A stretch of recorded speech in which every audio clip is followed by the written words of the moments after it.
എല്ലാ പ്രിയപ്പെട്ടവർക്ക് യേശുവിൻ നാമത്തിൽ വന്ദനം. ഈ മാസത്തിൻ്റെ ഏറ്റവും ഒടുവിലത്തെ ആഴ്ചയിലേക്ക് നമ്മൾ വന്നു. ഈ ആഴ്ചയുടെ ആരംഭ ദിവസത്തിലുമാണ് നമ്മൾ. ദൈവം വിശ്വസ്തൻ, പോകുന്നിടത്തെല്ലാം ദൈവം നമ്മെ ജയോത്സവമായി നടത്തുന്നവൻ എന്നേ എനിക്ക് പറയാനുള്ളൂ. കാനഡയിലെ മീറ്റിങ്ങുകൾ, യാത്രകളെല്ലാം അനുഗ്രഹമാകാൻ കാരണം പ്രാർത്ഥിക്കുന്ന നിങ്ങളും കർത്താവിൻ്റെ കരവും രണ്ടും ഒരുപോലെ ചലിക്കുന്നത് കൊണ്ട് എല്ലാം മംഗളകരമായി തീരുന്നു. പ്രാർത്ഥനയിൽ വീണ്ടും ഓർക്കണം, പരിശുദ്ധാത്മാവിൻ്റെ എല്ലാവിധ നിയോഗങ്ങളും നമ്മുടെ മേൽ കർത്താവ് ഇനിയും തരട്ടെ. നമ്മുടെ ജീവിതത്തിൽ സംഭവിക്കുന്ന ഓരോ മിസ്റ്റേക്കുകളും അത് നമ്മുടെ ഒരു പഠനം കൂടിയാണ്. ഒരു കോട്ട് ഞാനിങ്ങനെ വായിച്ചത്, your best teacher is your last mistake. നമ്മൾ ഏറ്റവും ഒടുവിൽ വരുത്തിയ ഒരു മിസ്റ്റേക്കില്ലേ, അത് നമ്മുടെ ബെസ്റ്റ് ടീച്ചറാണ്. എങ്ങനെയാണ് നമുക്ക് മിസ്റ്റേക്കുകൾ ഉണ്ടാകുന്നത്? അബദ്ധങ്ങൾ എങ്ങനെയാണ് ഉണ്ടാകുന്നത്? എന്തെങ്കിലും ചെയ്യുന്നവർക്കേ അബദ്ധം ഉണ്ടാകാറുള്ളൂ. ചിലർ പറയും, എനിക്ക് അബദ്ധങ്ങളൊന്നും പറ്റാറില്ല. നിങ്ങളൊന്നും ചെയ്യാറില്ല. പത്രോസിനെ നോക്ക്, മൊത്തം അബദ്ധമാണ്. എന്താണ്? അന്ത്രയോസും യോഹന്നാനും കൂടെയുള്ള ഫിലിപ്പോസും ആരും ചെയ്യാത്ത കാര്യങ്ങൾ ചെയ്യാൻ പത്രോസ് മുന്നിലാണ്. അതുകൊണ്ട് നൂറുകണക്കിന് അബദ്ധങ്ങൾ പത്രോസിന് പറ്റി. പത്രോസിന് അബദ്ധം പറ്റുമ്പോൾ ചിരിക്കാൻ ഒത്തിരി പേരുണ്ട്. മൊത്തം അബദ്ധമാണ്. എന്തെങ്കിലും ചെയ്യുന്നവർക്കേ അബദ്ധങ്ങൾ ഉണ്ടാകാറുള്ളൂ. ഒന്നും ചെയ്യാതെ ചുമ്മാ കുത്തിയിരിക്കുന്നവർക്ക് എന്തബദ്ധമാണ്? പഠിക്കുന്നവർക്ക് തോൽവി ഉണ്ടാകാറുണ്ട്.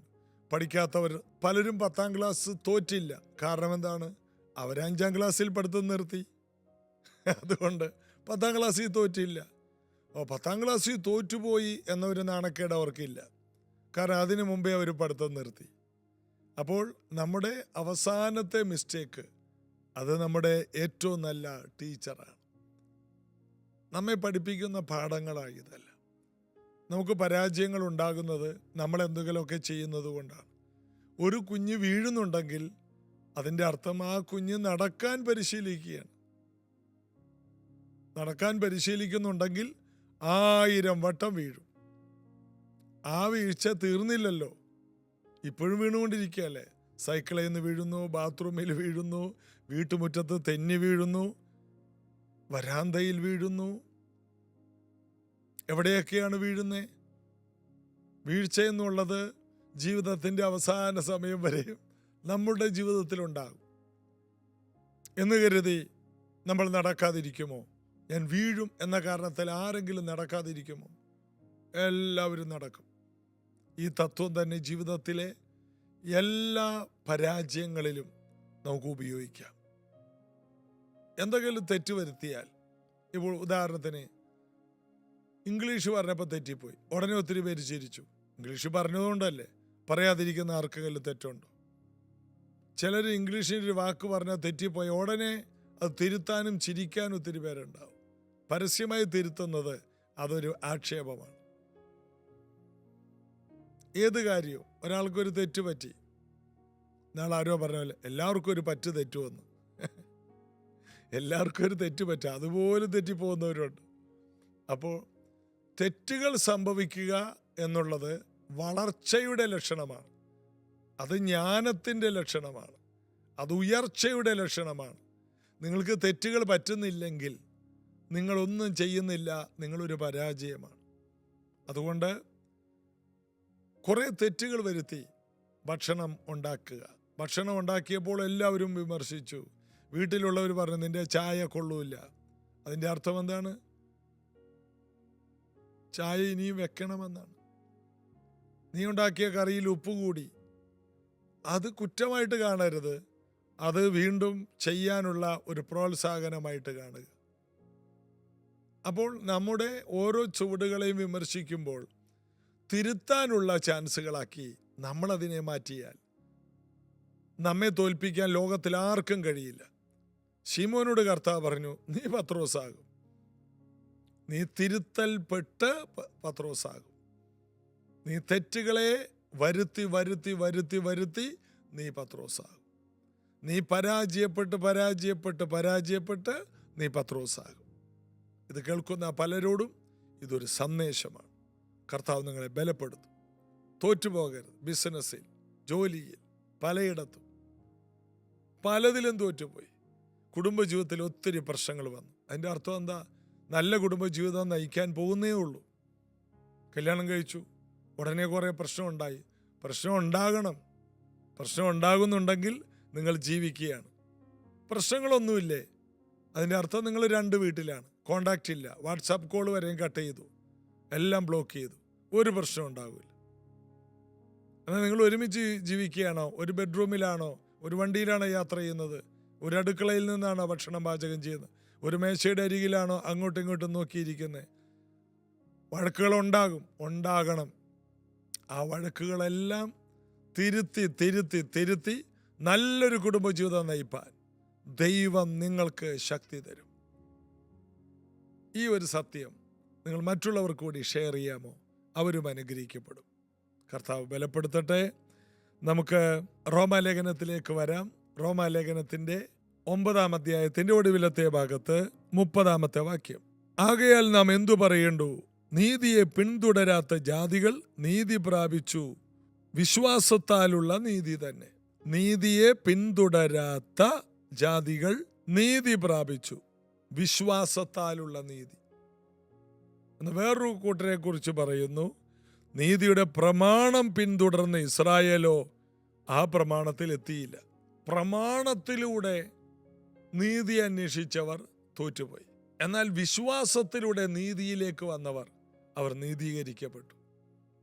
ക്രൂശിലെ കള്ളൻ എന്ത് ചെയ്തിട്ടാണ് അവൻ നീതിമാനായത്? അവൻ പറഞ്ഞു, കർത്താവേ, നീ രാജത്വം പ്രാപിക്കുമ്പോൾ എന്നെയും ഓർക്കണമേ. ക്രൂശിൽ കിടക്കുന്ന കർത്താവ് പറഞ്ഞു, ഇന്ന് നീ എൻ്റെ കൂടെ പർദീസയിലുണ്ടാകും. ഞാൻ മരിക്കുന്നു, നീയും മരിക്കും, രണ്ടുപേരും ഇന്ന് മരിക്കും. എന്നാൽ നമ്മുടെ ആത്മാവ് പർദീസയിൽ കാണും. ഞാൻ നിന്റെ ആത്മാവിനെ കൊണ്ടുപോകും. അതിൻ്റെ അർത്ഥം കള്ളനോട് പറയുന്നത്, നീ എന്ന് പറയുന്നത് ഈ ക്രൂശിൽ കിടക്കുന്ന വ്യക്തിയല്ല. ഞാനെന്ന് പറയുന്നതും ഈ ക്രൂശിൻ്റെ നടുക്ക് കിടക്കുന്ന വ്യക്തിയല്ല. ഇത് നമ്മുടെ ശരീരമാണ്. ഈ ശരീരത്തിൽ നിന്ന് വേർപെട്ട് നമ്മളൊരു ജീവിതം ആരംഭിക്കും. എനിക്ക് നിന്നെ ഇന്ന് പർദീസയിൽ കൊണ്ടുപോകാൻ കഴിയും. ഈ സത്യങ്ങൾ എത്ര പേർ ഗ്രഹിക്കുന്നുണ്ട്? കള്ളൻ അവൻ ക്രൂശിൽ കിടന്നുകൊണ്ട് പറഞ്ഞു, നീ രാജാവാകും, അപ്പോൾ എന്നെ ഓർക്കണമേ. പീലാത്തോസ് ചോദിച്ചു, നീ രാജാവാണോ? ഞാൻ ആകുന്നു. പീലാത്തോസ് മുട്ടുകുത്തി, കർത്താവേ, എന്നെ നീ സ്വീകരിക്കണമേ, എന്നെ നീ അംഗീകരിക്കണമേ. ഈ ജനങ്ങൾ ഒന്നിച്ച് നിന്നെ ക്രൂശിക്കാൻ പറയുന്നു. ഞാനൊരു ന്യായാധിപനായതുകൊണ്ട് എനിക്കത് ചെയ്യാതെ നിവൃത്തിയില്ല, എങ്കിലും ഓർക്കണമേ. ഉടനെ കർത്താവ് പറയുമായിരുന്നു, നീ മരിക്കുമ്പോൾ എൻ്റെ കൂടെ പർദീസയിലുണ്ടാകും. ഹേരോദാവ് അത് പറഞ്ഞിരുന്നെങ്കിൽ നീ പർദീസയിലുണ്ടാകും എന്ന് പറയാൻ പറ്റുമോ? ഇല്ല. അവർക്ക്, പീലാത്തോസിനും ഹേരോദാവിനും പ്രവർത്തിക്കാൻ സമയമുണ്ട്. എന്ത്? അവർ വിശ്വസിക്കുന്നു എന്ന് പറയുന്നുണ്ടെങ്കിൽ വിശ്വാസത്തിൻ്റെ ഒരു പ്രവൃത്തി ചെയ്യാൻ സമയമുണ്ട്. എന്നാൽ ഇസ്രായേൽ മക്കൾ, അവർ നീതിയെ പിന്തുടർന്നത് ന്യായപ്രമാണത്തിലൂടെയാണ്. അത് ചെയ്ത് ചെയ്ത് ചെയ്ത് മിടുക്കരാകാൻ നോക്കി. കർമ്മങ്ങൾ ചെയ്ത് ചെയ്ത് ചെയ്ത് നീതിമാന്മാരാകാൻ നോക്കി. അവർ പ്രമാണം കൊണ്ട് നല്ലവരാകാൻ നോക്കി. പരീശൻ എന്ന് പറഞ്ഞാൽ വസ്ത്രത്തിലെല്ലാം വാക്യം എഴുതി വെച്ചിട്ടുണ്ട്. പിന്നെ അവര് സകല ന്യായപ്രമാണം അനുസരിക്കും. ഇനി എന്തെങ്കിലും കുറവുള്ളത് പറ, ഞങ്ങൾ ചെറുപ്പം മുതലേ ഇതെല്ലാം അനുസരിച്ച് പോരുന്നു. അങ്ങനെ ഒരുത്തനോട് കർത്താവ് പറഞ്ഞു, ഒരു കുറ്റം നിന്നോട് പറയട്ടെ, നീ നിനക്കുള്ള എല്ലാം വിറ്റ് പാവപ്പെട്ടവർക്ക് കൊടുക്കുക, എന്നിട്ട് വന്ന് എന്നെ അനുഗമിക്കുക. അവൻ വളരെ സമ്പത്തുള്ളവനായതുകൊണ്ട് അവൻ തോറ്റുപോയി, പിന്മാറിപ്പോയി. കർത്താവിനെ അനുഗമിക്കാൻ അവന് കഴിഞ്ഞില്ല. അവൻ സമ്പത്തിൻ്റെ പുറകെ പോയി. അപ്പോൾ അവൻ ന്യായപ്രമാണം അനുസരിച്ച് വലിയ സമ്പന്നനാകാനാണ് നോക്കിയത് ഈ ഭൂമിയിൽ. എന്നാൽ സമ്പന്നത എന്നുള്ള നിത്യജീവനായ യേശു ക്രിസ്തു എന്ന സത്യത്തിലേക്ക് അവൻ വന്നില്ല.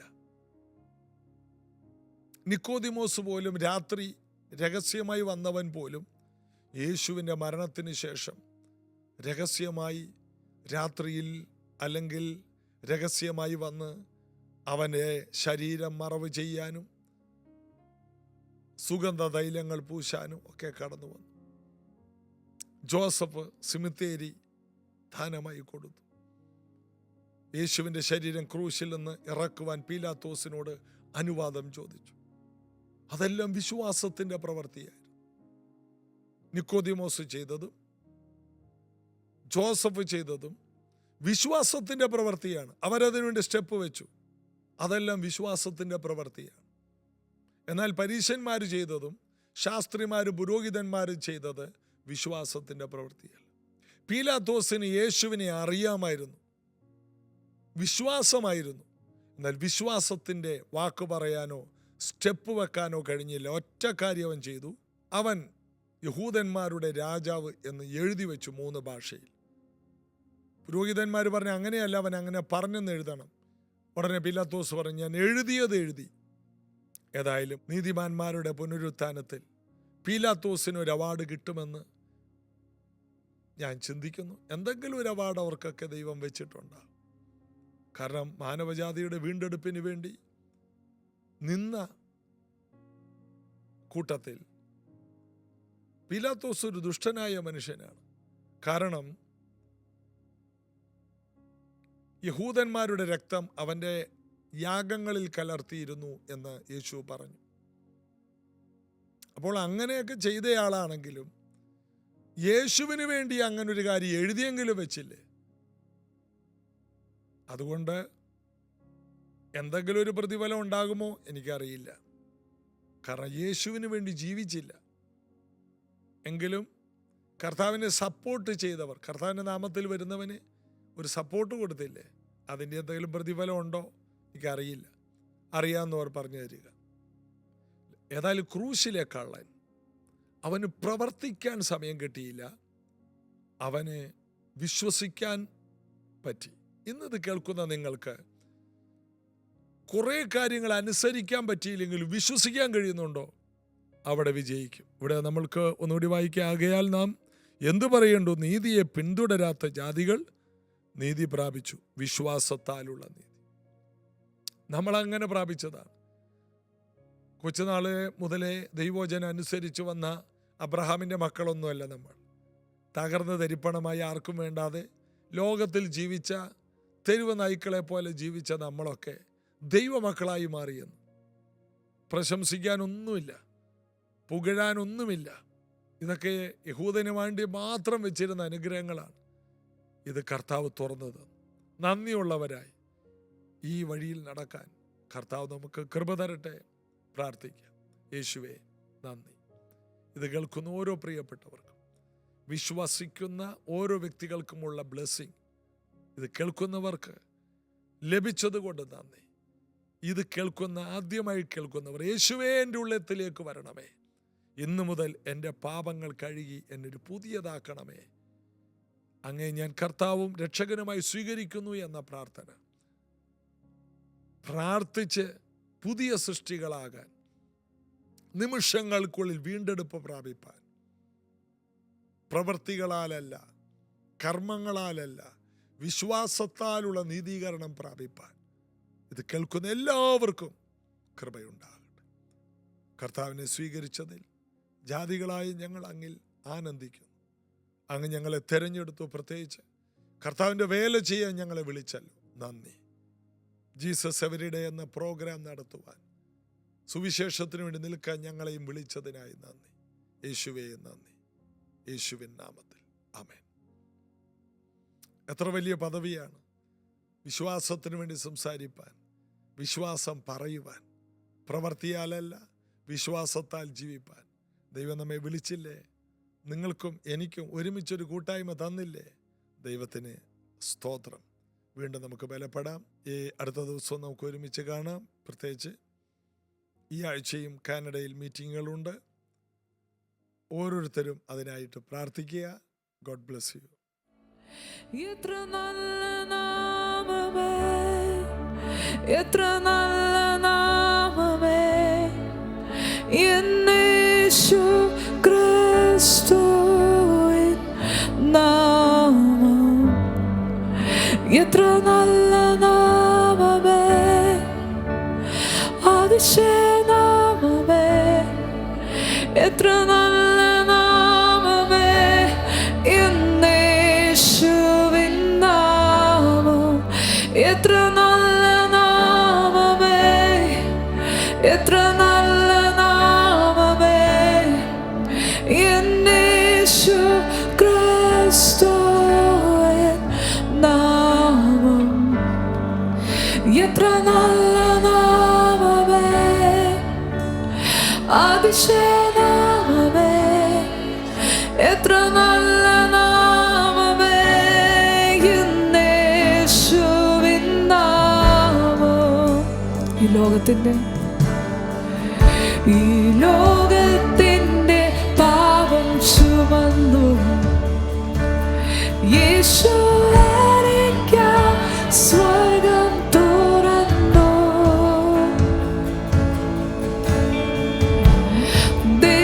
ദൈവസ്നേഹത്തിൽ നിന്നെന്നെ വേർപിരിപ്പാൻ സാധ്യമല്ല. ഈ ലോകത്തിന്റെ പാപം ചുമന്നു യേശു എനിക്കായി സ്വർഗം തുറന്നു.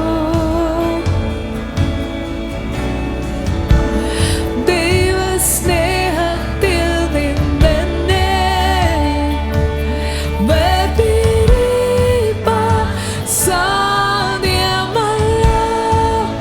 എത്ര അത്ഭുത നാമമേ, എത്ര അത്ഭുത നാമമേ, യേശു ക്രിസ്തുവിൻ നാമം. എത്ര അത്ഭുത നാമമേ, അതിശയ നാമമേ, എത്ര അത്ഭുത നാമമേ, യേശുവിൻ നാമം. എത്ര അത്ഭുത നാമമേ, എത്ര അത്ഭുത നാമമേ, യേശു ക്രിസ്തുവിൻ നാമം. എത്ര അത്ഭുത നാമമേ, അതിശയ നാമമേ, എത്ര അത്ഭുത നാമമേ, യേശുവിൻ നാമം.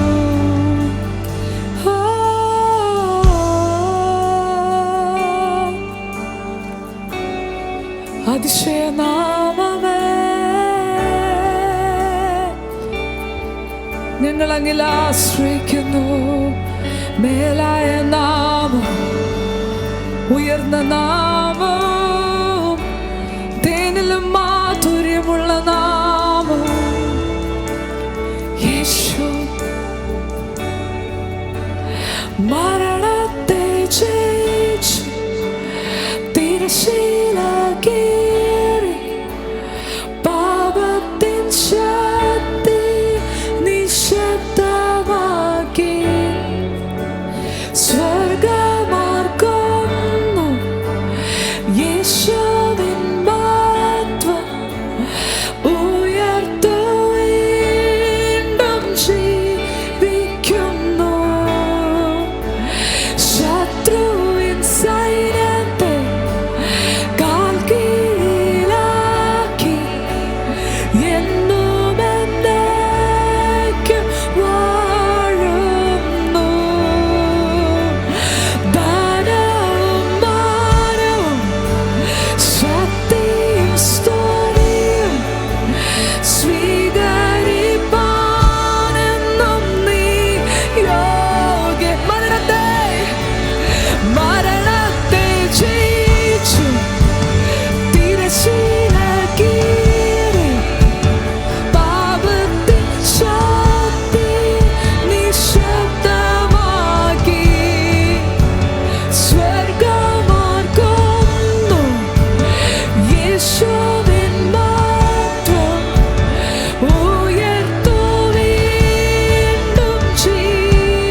What a beautiful name. What a beautiful name it is. What a beautiful name it is. The name of Jesus Christ, my King. What a beautiful name it is. Nothing compares to this. What a beautiful name it is. The name of... എത്ര അത്ഭുത നാമം, എത്ര അത്ഭുത നാമമേ, എത്ര അത്ഭുത നാമമേ, യേശു ക്രിസ്തുവിൻ നാമം. എത്ര അത്ഭുത നാമമേ,